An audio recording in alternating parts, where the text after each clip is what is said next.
Now, Europe is split wide open on how to respond to the American President Donald Trump's repeated claims that he wants Greenland. Now, Denmark's Foreign Minister Lars Løkke Rasmussen has said that it is hard to think about solutions when new threats continue to keep emerging each morning. Copenhagen says that its position has not changed, but across Europe, leaders appear to be moving in different directions. Now, in the past year, Trump had pressured NATO allies with demands and warnings.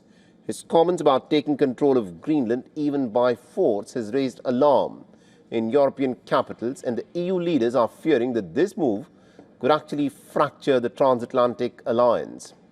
Now, Denmark is seeking to contain the situation through dialogue and cooperation. At the same time, European leaders are debating on how to respond as Washington continues to increase pressure. Now, experts say that policymakers are weighing three main approaches: easing tensions by addressing the US security concerns, discouraging any attempt to change Greenland's status, and hoping that Trump's focus shifts elsewhere. The European countries have also begun sending troops to Greenland. 15 soldiers are from France, 15, along with one British officer who's headed to the Danish territory.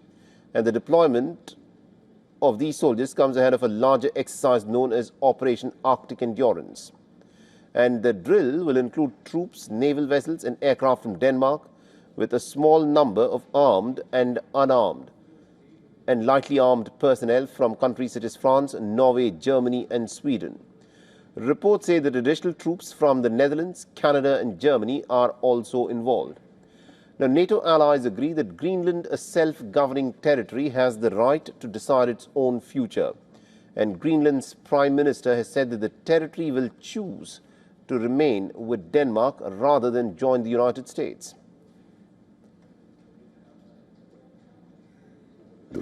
From today and in the coming period, there will be an increased military presence in and around Greenland of aircraft, ships and soldiers, including from other NATO allies.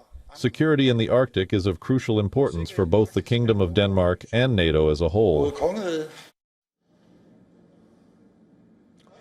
The dispute over Greenland comes at a very sensitive moment for NATO. European members are stretched by support for Ukraine. And during this critical time, the rising divisions within the NATO military lines is quite evident. Poland has said that it will not deploy troops. Today isn't really the time or place for a detailed analysis of the geopolitical and military consequences of a potential armed intervention by the United States in Greenland. It would be a disaster in a political sense, and from our point of view, I mean a conflict or an attempt to take over the territory of a country that is a NATO member by another NATO member state, and what's more, it's the United States. Well, that would be the end of the world as we know it, which has guaranteed our security for decades. NATO allies often send troops to train in each other's countries. The US stations about 150 troops at the Pituffik Space Base in northwestern Greenland. The allies, including the likes of the United States, have pushed for many years to increase joint exercises in the Arctic Circle.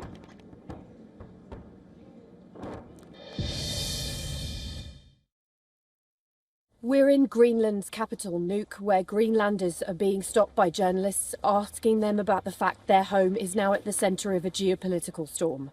There's still a fundamental disagreement over Greenland after a meeting in the White House with Vice President J.D. Vance and Greenlandic and Danish officials, Denmark's foreign minister said. President Trump is insisting the US must control the island, which is part of Denmark, but which Greenlanders say is not for sale. Denmark's now boosting its military presence on this strategically located island, along with allies from France, Germany, Norway and Sweden.